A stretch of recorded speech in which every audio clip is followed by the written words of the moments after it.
Hello everyone and welcome back to the Common Sense Crypto channel. As with you always, this is Rich doing another video today on XRP. So I hope you're all having a wonderful day today wherever you are in this great world. We're gonna talk about XRP. And once again, this is the one-day chart. We're sitting here at $2.83. The chart for XRP looks absolutely great for today. And everybody is now saying this is the moment we've been waiting for. I think it's too early to say that. Way too early to say that. When you look at the 7-day chart, we went sideways. We had two dips here and then went sideways for a period of time. Now we're starting to break out of that sideways action. Hopefully, we continue upward from here. First, let's break $2.85. If that happens, I think we will continue upward towards $3 again. But, you know, the breakout is going to happen. It's just a matter of time. And look at Bitcoin, back up above 110K. Again, everybody's thinking this is the moment that Bitcoin finally starts its final ascent. But it's too early to say that. You know, big things could happen throughout this week. The good thing is we are almost out of September. And September was anything but incredible. Remember, everybody was like, well, September could trend green for XRP. And then it seemed like everything was looking good, and then we came back down again. Now we're heading into October. Is October going to be the month we've been waiting for? I absolutely think so, with all those ETFs getting approved later in the month. XRP price eyes $4. Very healthy chart, turns analysts bullish. Like I said, you're going to see all the articles now because XRP started moving upward. Everybody's bullish again. When XRP's in the red, everybody hates it and they want to sell their XRP. The chart turns green and everybody's like FOMOing back in. We see this all the time in crypto. And, you know, for 2 years, I told people, you got to buy XRP when it was sitting at 50 cents. And back then, the narrative was what? We're not ever going above $1. Here we are now, close to $3 once again. And I'm telling people, you're not too late to XRP. It's going so much higher. But people think that we're never going to see a $4 XRP now. That's the new narrative. It's like, well, it looks like XRP's topping off in this run. We haven't even started yet, and everybody thinks it's over. And Dave Portnoy just scooped up 1 million XRP on Kraken. Calls himself part of the XRP army now. Remember, he just sold like a few months back when he was selling off his XRP. Now he's back in. You know, it's like everything in this space. Even the biggest influencers out there, all the time, they tell you, sell your XRP. It doesn't look good going forward for XRP. And it's like trendy to say that when the market's red. But then when the market turns green, right away, everybody's buying again. And they tell you to be buying again at the same time. XRP investors should not rely on October. Price history warns. You know, this October, we have so much going on for XRP. First of all, we have all the ETFs about to get approved. But beyond that, we also are on the verge of ISO in November. I think a lot of people are going to want to get positioned ahead of ISO as well. Then we got regulatory clarity, possibly coming by Thanksgiving or Christmas or sometime in between. That's also very bullish for utility-driven cryptocurrencies. Anybody thinking that Q4 is going to be horrible, I think they're all going to be proven wrong. A lot of questions on Swift's pilot with Ethereum L2 Linea. Let them build. Strategically, all on-chain value flows will eventually touch liquidity layers like XRP that manage settlement and efficiency. It doesn't matter what Swift is doing. Ripple has the best product out there. They have XRP for on-demand liquidity running through RippleNet technology. And anybody that thinks that Ethereum is the future, they are sadly mistaken. A neutral, interoperable, asset-free of jurisdictional bias is the only solution that meets our new global monetary system's liquidity needs. Take a listen to what David Schwartz says here. Digital asset that behaves like BTC, XRP, or Ethereum. These are neutral assets that are free from a single jurisdictional control.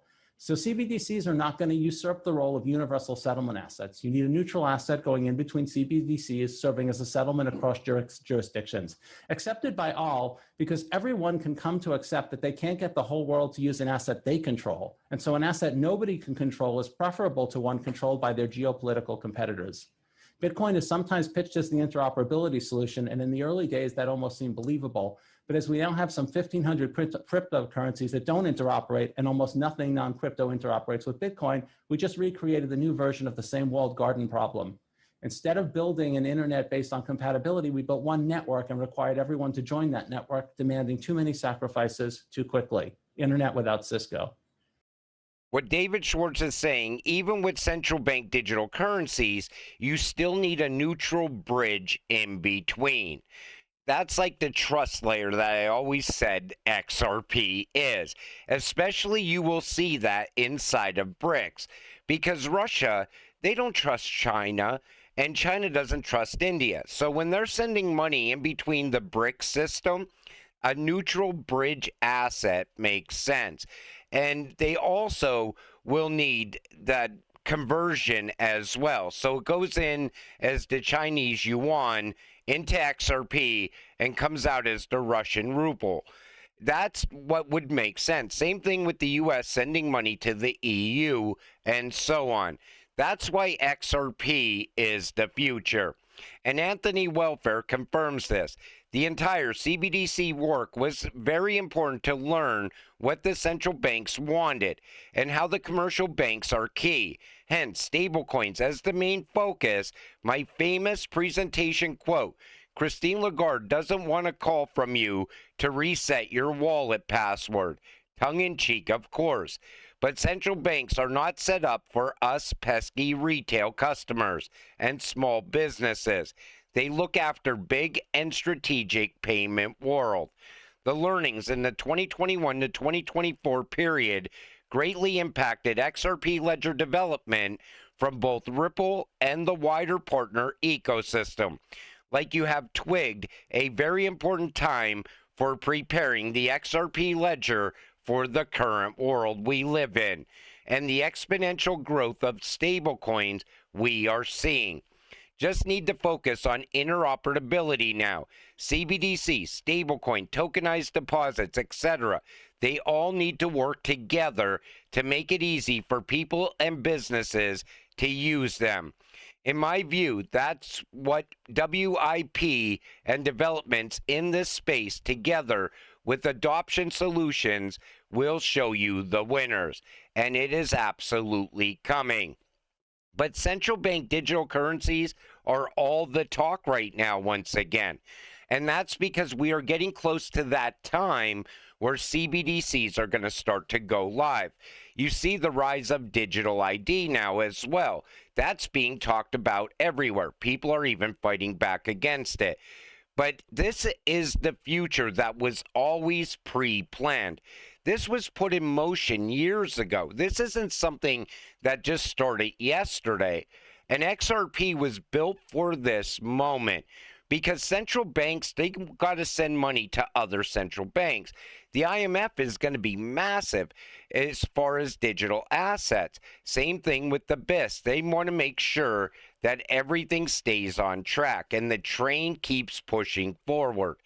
But the XRP ledger, I think what happened there is there was a lot of advancement on the XRP ledger because Ripple was listening to the central banks and what they wanted put in place ahead of a CBDC.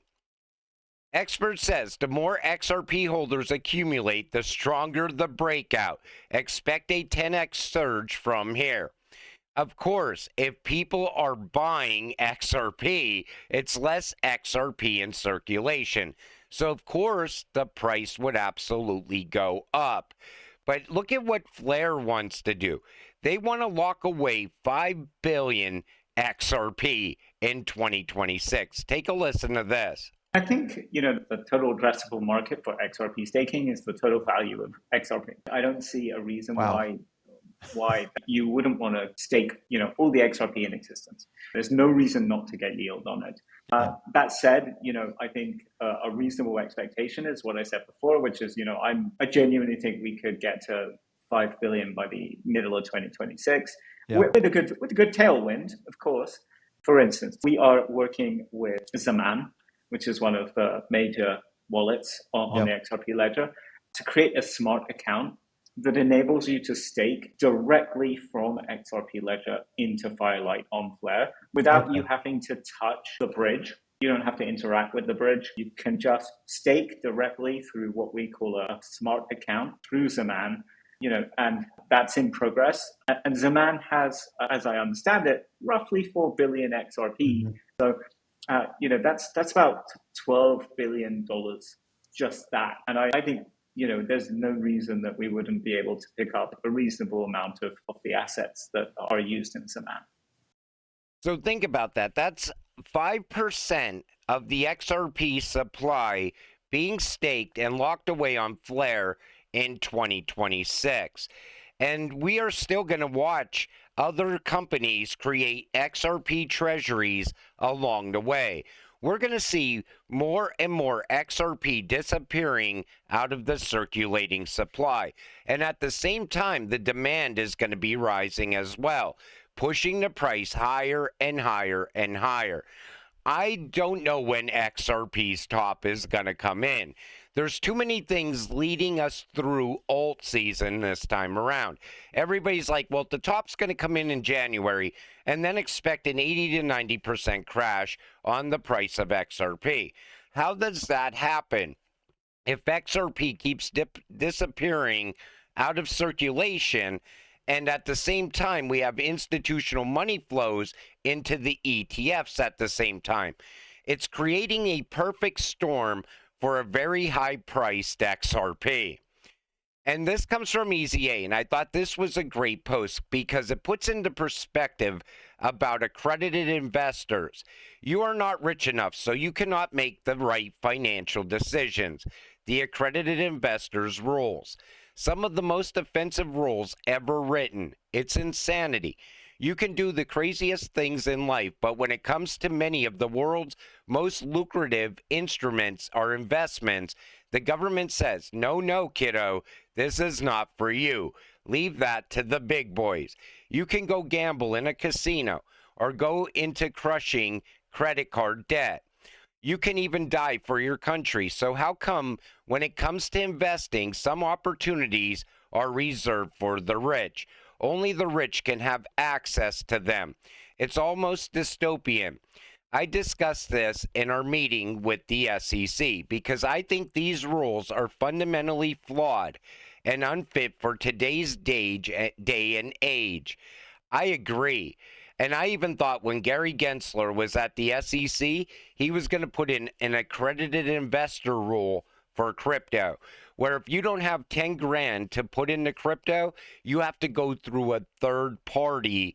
And of course, they would collect fees when you cash out your crypto. Good thing that never happened. And I don't want to see that happen going forward. But it also goes down the same road of they're not going to let you get rich. They're absolutely going to let you get rich. I still see people saying that in 2025.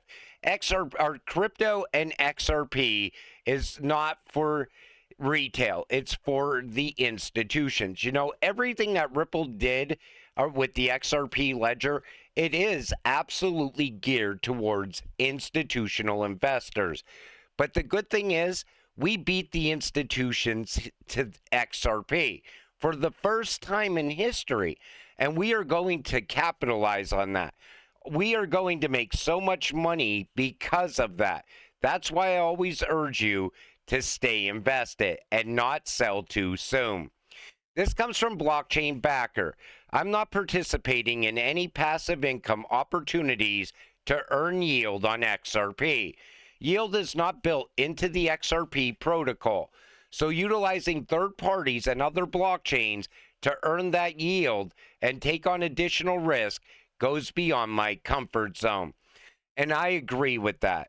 You know, it's very risky, and all these companies, they just keep popping up, these third-party companies that want you to get yield off of your XRP. I want to see how it goes with Flare. If Flare might end up being very solid over time. But beyond that, these companies you never even heard of before offering 10 to 25% yield on XRP, I would stay away from that completely because there's a good chance you'll lose your crypto. But like I said at the beginning of this video, today is a green day for XRP. So of course, everybody's getting a little bit excited, but I think they're getting ahead of themselves. We're literally only up a little bit off of that sideways action that you see right here. We're only literally like a penny or two above it. So why would everybody think this is the moment we're waiting for? When you see XRP break into a new all-time high and price discovery, that's when I'm going to tell you this is what we've been waiting for. But until it happens, stay patient, stay positive, and let's get rich together. With that said, I'm going to wrap up this video. I want to thank you all for watching. I appreciate all of you. I'll see you in the next one. Have a great night.